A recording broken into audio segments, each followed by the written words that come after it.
There is a brotherhood that Europe hunted for 400 years and never found. Not for lack of trying. In 1623, placards appeared on the walls of Paris, signed by the brotherhood itself, visible and invisible. The city searched. Pamphlets accused the invisible brethren of compacts with the devil. René Descartes, the man who would found modern philosophy, had already gone looking for them in Germany and found nothing. When he returned to Paris that year, the rumor ran that he had become one of them, and he answered it the only way a man could, by showing himself visibly to his friends. King's ministers looked for them. Alchemists wrote open letters begging admission. Hundreds of books were printed addressing a fraternity no one could locate. Not one seeker, in 4 centuries, ever produced a member, a meeting house, or a reply. Here is the claim of tonight's lecture. The brotherhood was never hidden. The first document it published tells you openly what it is and where it is to be found, and the place it names is the one place 4 centuries of seekers refused to look. That document ends in a tomb, and at the exact center of the tomb there is a sentence engraved in brass. Every hunter who ever chased this order was hunting that sentence without knowing it. We will open the tomb at the end and read it. So take tonight as work. Open a notebook, write down what strikes you, pause where you need to. Try to live what is taught while it is being taught in living thinking. Dead thinking will not make you understand this. Only living thinking will. We begin where the story begins, with a continent tearing itself apart.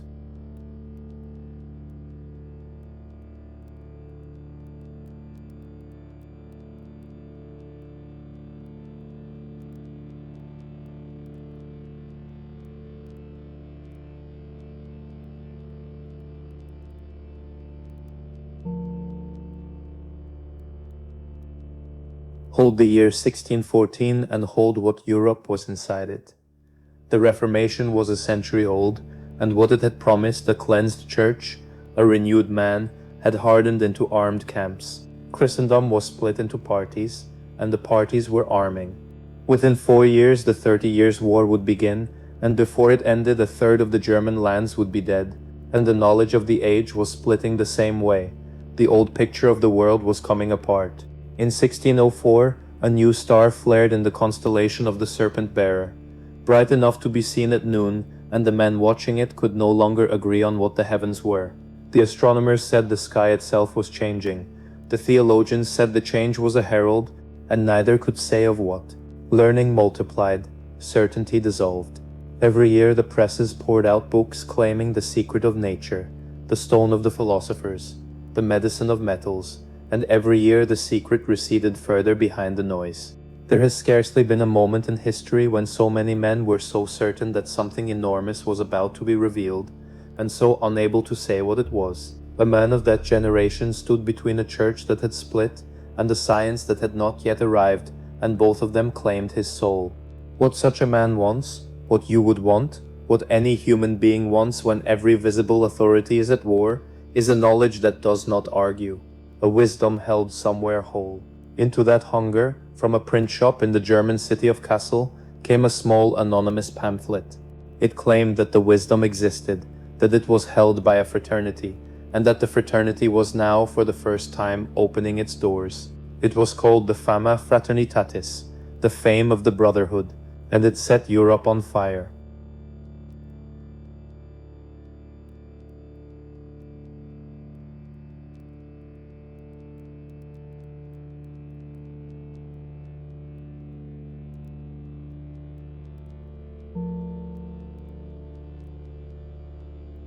Look at what the pamphlet actually offered, because the offer is the engine of everything that follows.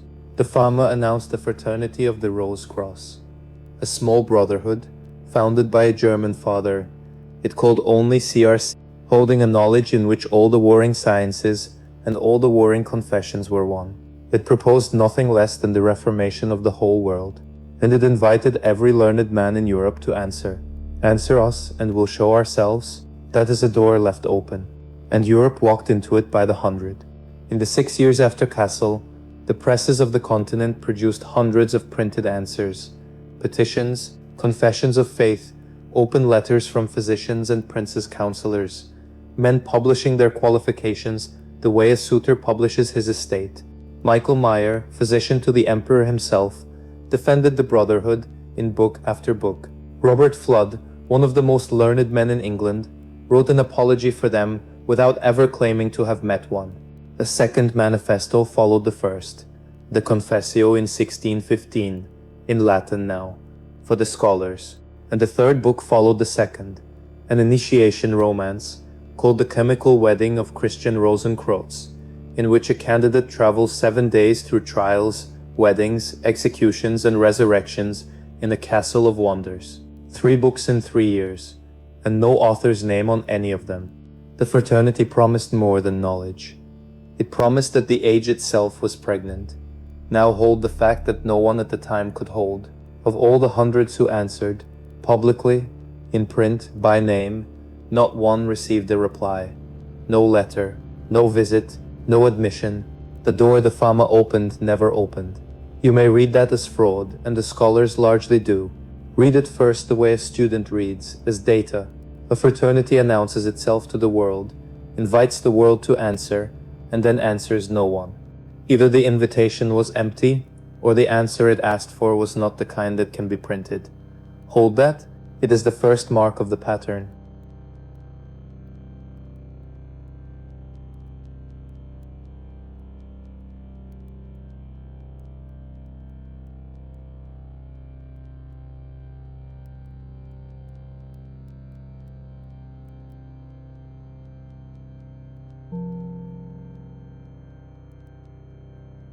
Now let us meet the founder, as the Fama itself presents him. Whether such a man ever walked is a question we will face squarely.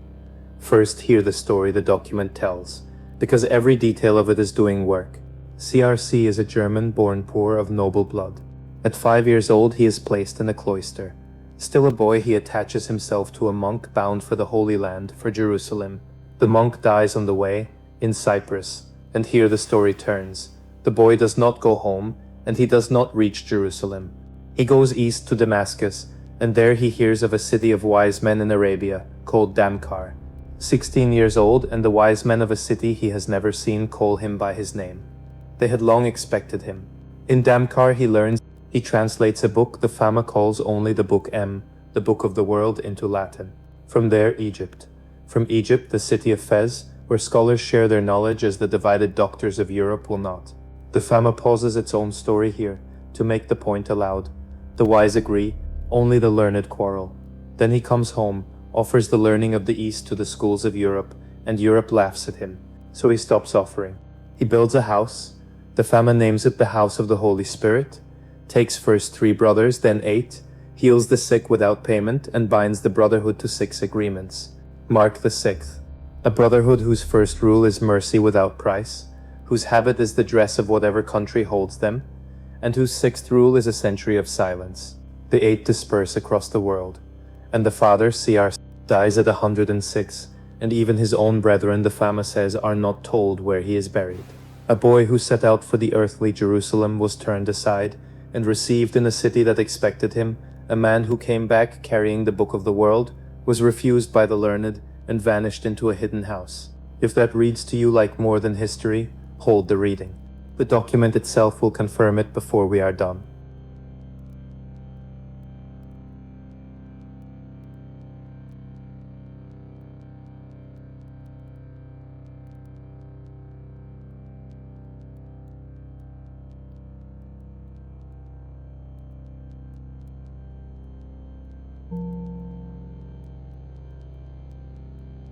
Now the fall, the first fall, which came fast, and from the inside. The learned world hunted the brotherhood for a decade, and produced nothing.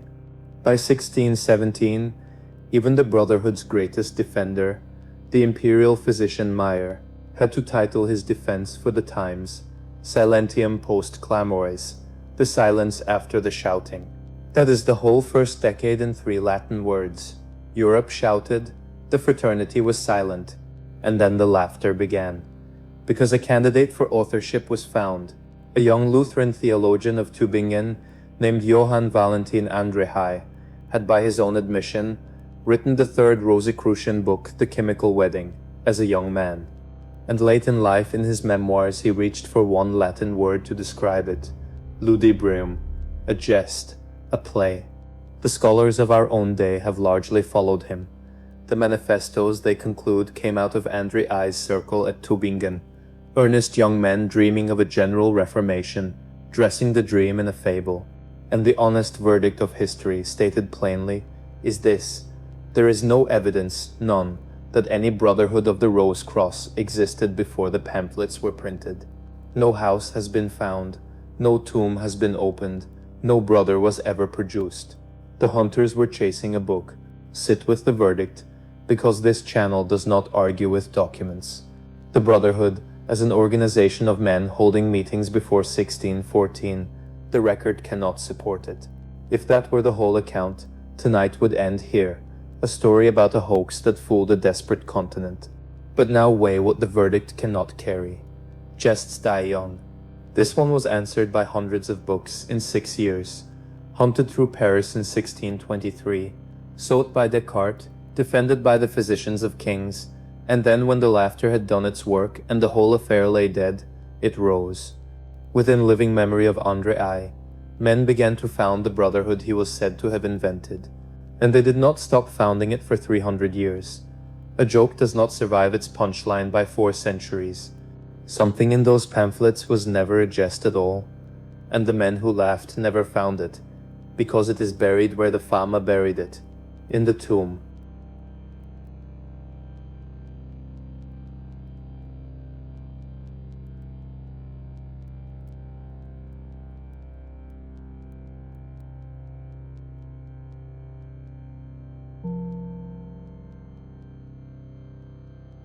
The Fama saves its center for the end, the finding of the founder's grave. Follow it now, detail by detail, exactly as the document gives it, because there is no wasted detail in this room. A later generation of brethren is repairing the hidden house. One of them moves a brass memorial table, the table carrying the names of the brothers. The nail holding it is strong. When it is forced out, it pulls a stone with it, and behind the stone a door no living brother knew was there. They clear the wall, and above the door, in great letters, an inscription and a year. After 120 years I shall open. The father had sealed his own grave with an appointment. Not a lock, a term. And mark how the door was found. Not by seeking.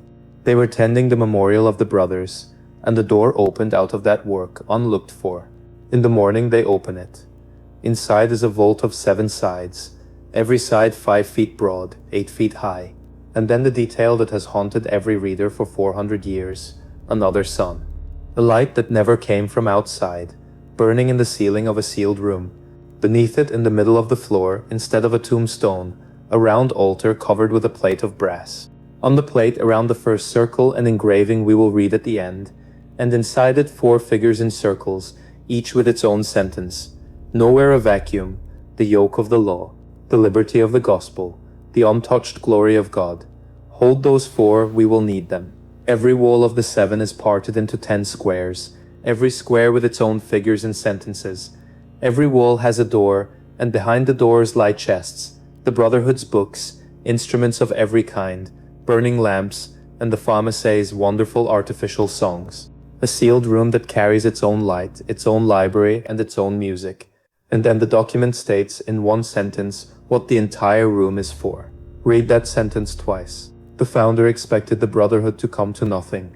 He built its death into its design and built one room from which the whole of it could be grown again. The fall was not a risk. The fall was in the architecture. Last of all, they move the altar aside, lift the brass, and find him. 120 years in the ground, and the body is whole, uncorrupted, holding a book. The founder is not presented as a dead man remembered. He is presented as a man waiting.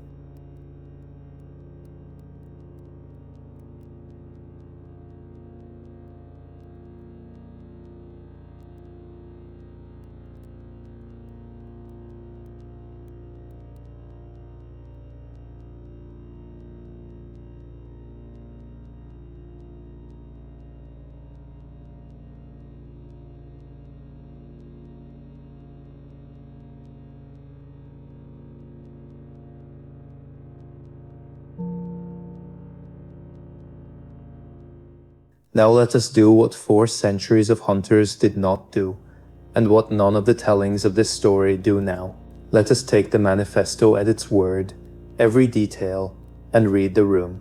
Every detail of that vault is a statement about the interior of a human being. This is not a modern conceit laid over an old text. It is how the esoteric tradition of Europe, the tradition this fraternity claimed, always wrote. The masters describe a chamber. The chamber is the soul. Christ himself teaches in this grammar. A sealed room, a shut door, a light inside that does not come through any window. Walk the vault again with that key, and watch every locked detail open. The door is found while tending the names of the dead brothers. The door to the inner room opens out of faithfulness, in the middle of ordinary work, never out of hunting.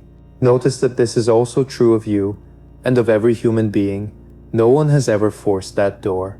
It gives way while you're doing something else, some plain act of fidelity, some work done for the dead or the living with no thought of reward, and the nail comes out of the wall, and there's an opening where the wall had always been.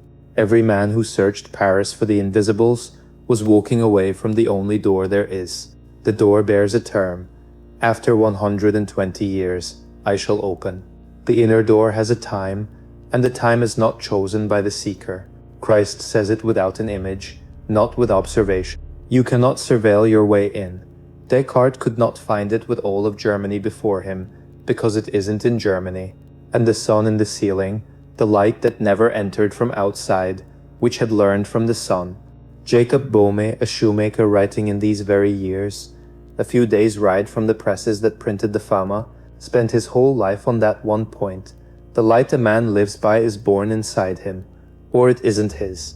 Meister Eckhart, 3 centuries before, called it the spark of the soul, the point in a man where God's light burns whether the man attends to it or not.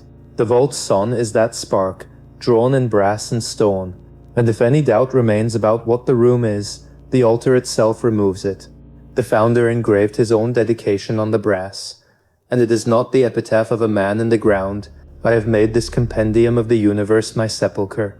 The vault is a universe in small, 7 walls under one light, the whole of things drawn in figures, and the tradition has one word for a universe in small, man, the microcosm. His own epitaph will say it again. He fabricated a little world answering to the great one in all its motions. The 7-sided room with the sun in its ceiling is the human being, as the esoteric tradition of every age has drawn him, and the founder laid himself in the center of it. What lies buried at the center of man, whole and unconsumed, under the altar, beneath the spark? The body, the founder's last teaching, is the answer. What is planted in that room does not decay. It waits for its term. So who then is Christian Rosenkreutz? A boy who aimed at the outer Jerusalem and was turned east instead, inward, to a city of wise men who already knew his name, who brought back the book of the world, and was refused by the schools, who built a hidden house, healed without payment, and sealed himself into the secret chamber of man to wait out the century. The Fama is not a history that failed. It is a map that was mistaken for a history. And the altar at the center, the round altar the discoverers found before ever they found the body. It carries 5 engraved sentences. Around the outermost circle, the sentence I promised you. The sentence every hunter of this order was hunting without knowing it. Stand 3 Latin words. Jesus is everything to me. That is the center of the Rosicrucian mystery. Not a cipher, not a hierarchy, not the secret of gold. At the exact geometric center of the most hunted secret in European history, the brotherhood engraved the one sentence no one was willing to travel that far to hear. 4 circles surround it on the plate, nowhere a vacuum, the yoke of the law, the liberty of the gospel, the untouched glory of God, and they close on that center, the way the 7 walls close on the altar. Every road in the room ends at Christ.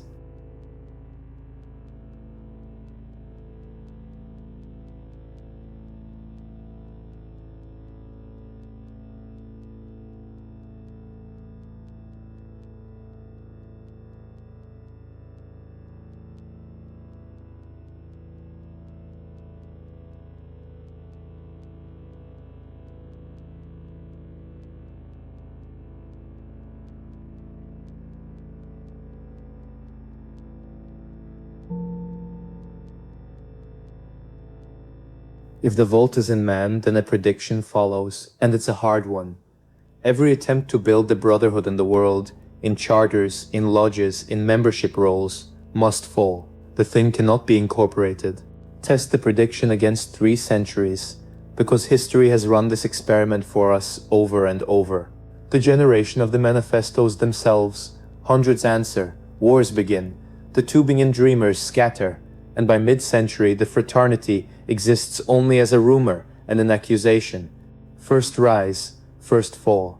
The 18th century, German lodges assemble under the name Golden and Rosenkreutz, the Golden and Rosy Cross, with 9 degrees regalia, alchemical curricula, and unnamed secret superiors whose commands come down sealed. This time the order does not stay marginal. It reaches the throne itself. When Frederick William II takes the crown of Prussia, the 2 men closest to him are brothers of the Rosy Cross, and for a few years an order tracing itself to an invisible brotherhood is effectively advising a great power of Europe. Watch what happens to it there. At the summit of visibility, its teaching becomes policy, its secrecy becomes censorship, its mystique curdles into court intrigue, and within a generation the order has dissolved, unmourned even by its own, risen to a throne, fallen from it. The pattern doesn't bend for kings. The 19th, in 1887, 3 London Freemasons found the Hermetic Order of the Golden Dawn on a set of cipher manuscripts carrying Rosicrucian grades, and it becomes the most influential magical order of the modern age.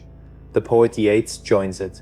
Its inner order takes the name of the Rose Cross itself, and its adepts are initiated in a 7-sided vault, built from the Fama's own description, with a painted sun in the ceiling. They rebuilt the tomb as furniture and climbed inside it. Within 16 years, the order has torn itself into fragments, lawsuits, expulsions, schisms over who held true authority. Risen brilliant, fallen in court.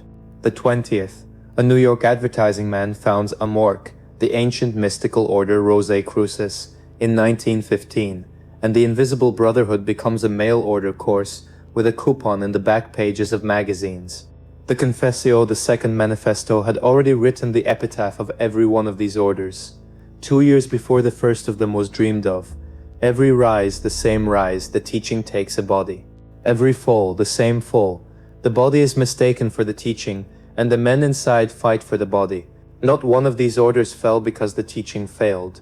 Each fell at the moment it became fully visible, because what is built to be visible can be owned, and what can be owned will be fought over. The manifesto's own brethren wrote the rule without a wasted word. The fraternity remains secret. The moment it consents to be found, it has already begun to die. And each time it died, it rose again elsewhere, under new names, in new lands, because the vault was built for exactly this.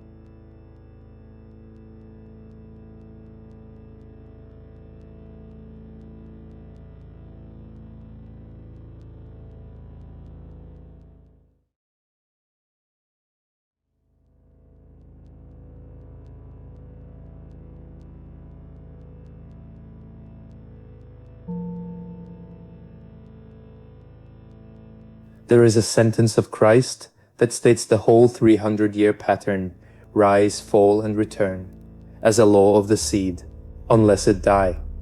The falling of the grain into the dark is not the failure of the harvest, it's the mechanism of the harvest. Every visible Rosicrucian body that died seeded the next. The manifesto seeded the lodges seeded the orders seeded the books that carried the symbols to every corner of the earth. The fall is how this thing propagates. The founder knew it. We have already read the sentence where he built his own order's death and restoration into one room.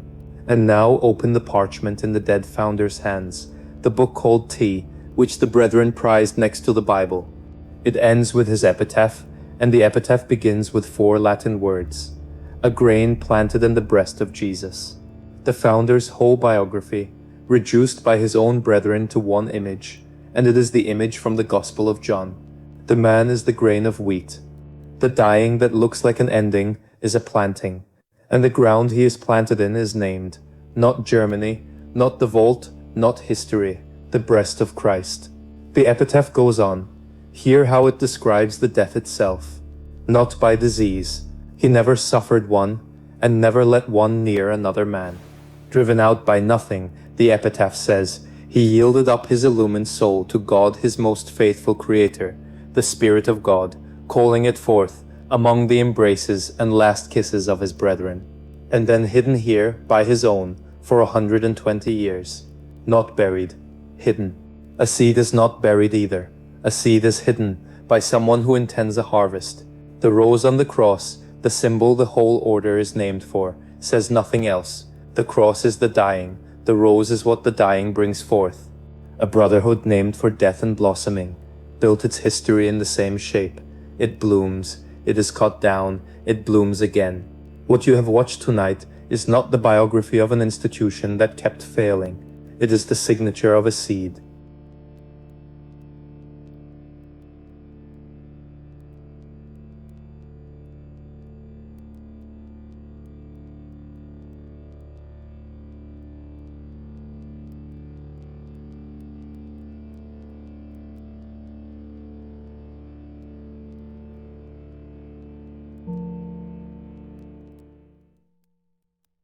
So we end where the hunters could not arrive.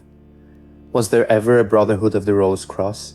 As paper and meeting houses, no record survives, and none is needed.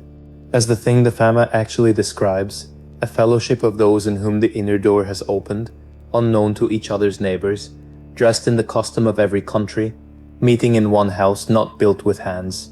Ask the question of that fellowship, and it answers itself differently.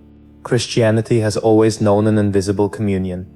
Every church names it in its creed and forgets it by Monday. The Fama drew its portrait once, perfectly, and Europe spent 4 centuries searching the streets for it with torches. That is why nobody was ever admitted by letter. There is no letter. The 6 agreements were never the bylaws of a club, they're a description of a kind of man. Read them again as a portrait, one by one who heals and takes nothing for it. The first mark, and it isn't knowledge, it's mercy without price. One who wears no costume, indistinguishable from his country and his work. You have stood next to this man and not known it, which is the whole point. One who keeps a yearly appointment in a house no map carries. One who before he dies finds and forms the one who comes after. The fraternity propagates by formation, never by recruitment. Whose seal is not a signature, and who is content to stay unknown for 100 years. Ask yourself honestly which of the 6 is hardest. It's the last one. Every order in tonight's chronicle died of the last one. Paul had written the whole architecture of the vault 16 centuries before the Fama, in one question. The order cannot be joined. It can only be entered by becoming that man. And the becoming is the initiation, and no one can perform it in your place. This is why every master and this whole channel returns you again and again to practice. The notebook, the watching, the living thinking. Knowledge of tonight's map admits you to nothing. The vault opens on its own term, from the inside to the one who was faithful in the work, and it isn't observed, and it isn't early. And when the door does open, this is the whole of the Fama's promise. What stands at the center is not a secret, not a power, not the gold the alchemists wanted, or the influence the courtiers wanted, or the certainty the philosophers wanted. Around the brim of the altar, in the room where the founder of the invisible brotherhood lies whole and waiting, the oldest confession there is, Jesus is everything to me. The brotherhood Europe could not find was never lost.